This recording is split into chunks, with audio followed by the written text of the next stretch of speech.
Hi hello ನಮಸ್ತೆ, welcome to Mamma's ರುಚಿ channel. ಯಾರೆಲ್ಲ ನನ್ನ ಚಾನಲನ್ನು ಇನ್ನೂ ಸಬ್ಸ್ಕ್ರೈಬ್ ಮಾಡ್ಕೊಂಡಿಲ್ಲ, ಟಕ್ ಅಂತ ಸಬ್ಸ್ಕ್ರೈಬ್ ಮಾಡ್ಕೊಳ್ಳಿ, ಪಕ್ಕದಲ್ಲಿರೋ ಬೆಲ್ ಐಕನನ್ನು ಪ್ರೆಸ್ ಮಾಡಿ. ಇವತ್ತು ನಾವು ದೊಡ್ಡಪತ್ರೆ ಎಲೆಯ ಬೋಂಡನ ಮಾಡೋಣ. ತುಂಬ ಈಸಿಯಾಗಿ ಮಾಡ್ಕೋಬೋದು, ಆರೋಗ್ಯಕ್ಕೂ ಕೂಡ ತುಂಬ ಒಳ್ಳೆಯದು. ಇವಾಗಂತೂ ಮಳೆಗಾಲ ಸ್ಟಾರ್ಟ್ ಆಗಿರೋದ್ರಿಂದ ಥಂಡಿ ಕೆಮ್ಮು ಎಲ್ಲ ಬರ್ತಾ ಇರುತ್ತಲ್ಲ, ಈ ದೊಡ್ಡಪತ್ರೆ ಎಲೆ ತಿನ್ನೋದ್ರಿಂದ ಥಂಡಿ ಕೆಮ್ಮೆಲ್ಲ ಕಡಿಮೆ ಆಗುತ್ತೆ. ಹಿಂದೂ ಒಂದು ಸಲ ವಿಡಿಯೋದಲ್ಲಿ ತಿಳಿಸಿದ್ದೆ. ಇವತ್ತು ನಾವು ಸ್ವಲ್ಪ ಬಾಯಿಗೂ ರುಚಿ ಆಗಬೇಕು, ಈ ಮಳೆ ಟೈಮಲ್ಲಿ ತಿನ್ನೋದಕ್ಕೆ ಬೋಂಡ ಬಜ್ಜಿ ಇದ್ದರೆ ಚೆನ್ನಾಗಿರುತ್ತೆ ಅನಿಸುತ್ತಲ್ಲ. ಹಾಗಾಗಿ ಇವತ್ತು ದೊಡ್ಡಪತ್ರೆ ಎಲೆ ಬೋಂಡ ಮಾಡೋದು ಹೇಗಂತ ನೋಡ್ಕೊಂಬರೋಣ. ಫಸ್ಟು ನಾವಿಲ್ಲಿ ಒಂದು ಪಾತ್ರೆಗೆ 1 ಬೌಲಷ್ಟು ಕಡಲೆ ಹಿಟ್ಟನ್ನು ತಗೊಂಡಿದ್ದೀನಿ, 1 ಸ್ಪೂನು ಅಕ್ಕಿ ಹಿಟ್ಟು, ಒಂದು ಸ್ವಲ್ಪ ಓಮನ್ನು ಕೈಯಲ್ಲಿ ತಿಕ್ಕಿ ಹಾಕ್ಕೊಳ್ಬೇಕು, ಒಂದು ಅರ್ಧ ಚಮಚ ಖಾರದ ಪುಡಿ, 1/4 ಚಮಚ ಅರಿಶಿನ ಪುಡಿ, ರುಚಿಗೆ ತಕ್ಕಷ್ಟು ಉಪ್ಪು. ಈ ಬಜ್ಜಿ ಬೋಂಡ ತಿನ್ನೋದ್ರಿಂದ ಸ್ವಲ್ಪ ಗ್ಯಾಸ್ಟ್ರಿಕ್ ಆದಂಗೆ ಆಗುತ್ತಲ್ಲ, ಅದಕ್ಕೆ ಸ್ವಲ್ಪ ಇಂಗನ್ನು ಕೂಡ ಹಾಕ್ಕೊಂಡಿದ್ದೀನಿ. ಆಮೇಲೆ ಸ್ವಲ್ಪನೇ ನೀರು ಮಿಕ್ಸ್ ಮಾಡ್ಕೊಳ್ತಾ ಕಲಿಸ್ಕೊಳ್ತಾ ಹೋಗಬೇಕು. ಒಂದೇ ಸಲ ಹಾಕ್ಕೊಂಡ್ರೆ ತೆಳುವಾಗಿಬಿಡುತ್ತೆ, ಹಾಗಾಗಿ ಸ್ವಲ್ಪ ನೀರು ಹಾಕ್ಕೊಳ್ತಾ ಕಲಿಸ್ಕೊಳ್ತಾ ಹೋಗೋಣ.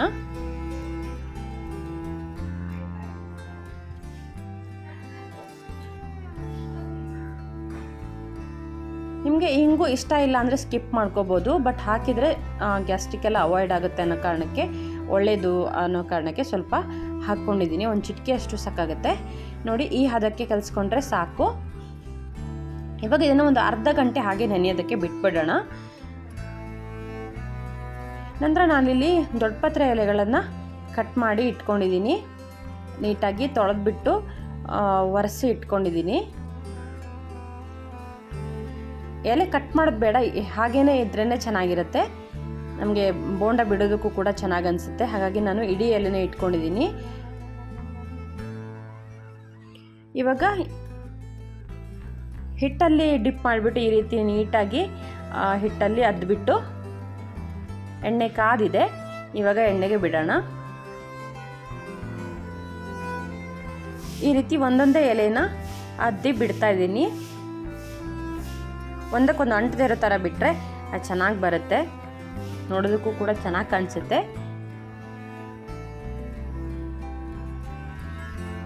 ಈ ಬೋಂಡ ಮಾಡ್ಕೊಳ್ಳೋದು ಅಂತ ಏನು ಕಷ್ಟದ ಕೆಲಸ ಅಲ್ಲ, ತುಂಬ ಈಸಿಯಾಗಿ ನಾವು ಮೆಣಸಿನ್ಕಾಯಿ ಬೋಂಡ ಎಲ್ಲ ಮಾಡ್ಕೋತೀವಲ್ಲ, ಸೇಮ್ ಅದೇ ಪ್ರೊಸೆಸ್ಸಲ್ಲಿ ಈ ಎಲೆನ ತಂದುಬಿಟ್ಟು ಮಾಡ್ಕೋಬೋದು ಅಷ್ಟೇ. ಬಟ್ ಇದು ಆರೋಗ್ಯಕ್ಕೆ ತುಂಬ ಒಳ್ಳೆಯದು. ನಮಗೆ ಕಫ, ಕೆಮ್ಮು, ಥಂಡಿ ಎಲ್ಲ ಆದರೆ ಇದು ಔಷಧಿ ಕೂಡ ಆಗುತ್ತೆ, ಹಾಗೆಯೇ ಬಾಯಿಗೂ ಕೂಡ ರುಚಿನೂ ಸಿಗುತ್ತೆ.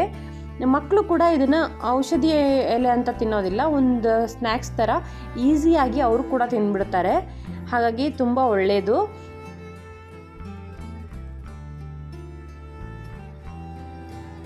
ಇವಾಗ ಇದು ಒಂದು ಕಡೆ ಚೆನ್ನಾಗಿ ಬೆಂದ ಮೇಲೆ ಇನ್ನೊಂದು ಕಡೆ ಬೇಯಿಸೋಣ. ಸ್ವಲ್ಪ ಮೀಡಿಯಮ್ ಫ್ಲೇಮಲ್ಲಿ ಬೇಯಿಸ್ಕೊಂಡ್ರೆ ಚೆನ್ನಾಗಿ ಬೇಯುತ್ತೆ, ಯಾಕಂದರೆ ಒಳಗಡೆ ಎಲೆ ಕೂಡ ಬೇಯಬೇಕಲ್ಲ, ಹಾಗಾಗಿ ಸ್ವಲ್ಪ ಮೀಡಿಯಮ್ ಫ್ಲೇಮಲ್ಲಿನೇ ಬೇಯಿಸ್ಕೊಂಡ್ರೆ ಒಳ್ಳೆಯದು.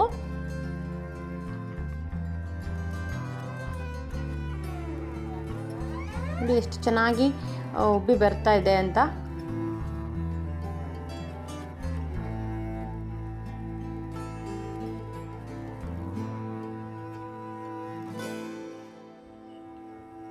ಎರಡು ಕಡೆ ನೀಟಾಗಿ ಬೆಂದ ಮೇಲೆ ನಾವು ಇದನ್ನು ಬೇರೆ ಪಾತ್ರೆಗೆ ಶಿಫ್ಟ್ ಮಾಡ್ಕೊಳ್ಬೋದು.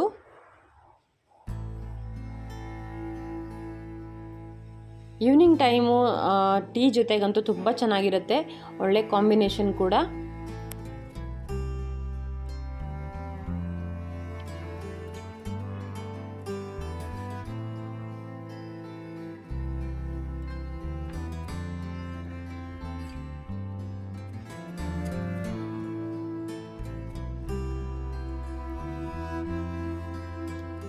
ಇವಾಗ ಇದು ಚೆನ್ನಾಗಿ ಬೆಂದಿದೆ, ಇದನ್ನು ಬೇರೆ ಪಾತ್ರೆಗೆ ಹಾಕ್ಕೊಳ್ಳೋಣ. ನೋಡಿದ್ರಲ್ಲ ಎಷ್ಟು ಈಸಿಯಾಗಿ ದೊಡ್ಡಪತ್ರೆ ಎಲೆಯ ಬೋಂಡನ ಮಾಡ್ಕೊಳ್ಬೋದು ಅಂತ. ಇವತ್ತಿನ ವಿಡಿಯೋ ನಿಮಗೆ ಇಷ್ಟ ಆಯಿತು ಅನ್ಕೋತೀನಿ. ಇಷ್ಟ ಆಗಿದರೆ ಒಂದು ಲೈಕ್ ಕೊಡಿ, ಫ್ರೆಂಡ್ಸು ಫ್ಯಾಮಿಲಿಯೊಂದಿಗೆ ಶೇರ್ ಮಾಡಿ. ನನ್ನ ಚಾನಲನ್ನು ಯಾರೆಲ್ಲ ಇನ್ನೂ ಸಬ್ಸ್ಕ್ರೈಬ್ ಮಾಡ್ಕೊಂಡಿಲ್ಲ ದಯವಿಟ್ಟು ಸಬ್ಸ್ಕ್ರೈಬ್ ಮಾಡ್ಕೊಳ್ಳಿ. ಒಂದೊಳ್ಳೆ ರೆಸಿಪಿಯೊಂದಿಗೆ ಮತ್ತೆ ಬರ್ತೀನಿ. Thank you for watching. Have a nice day.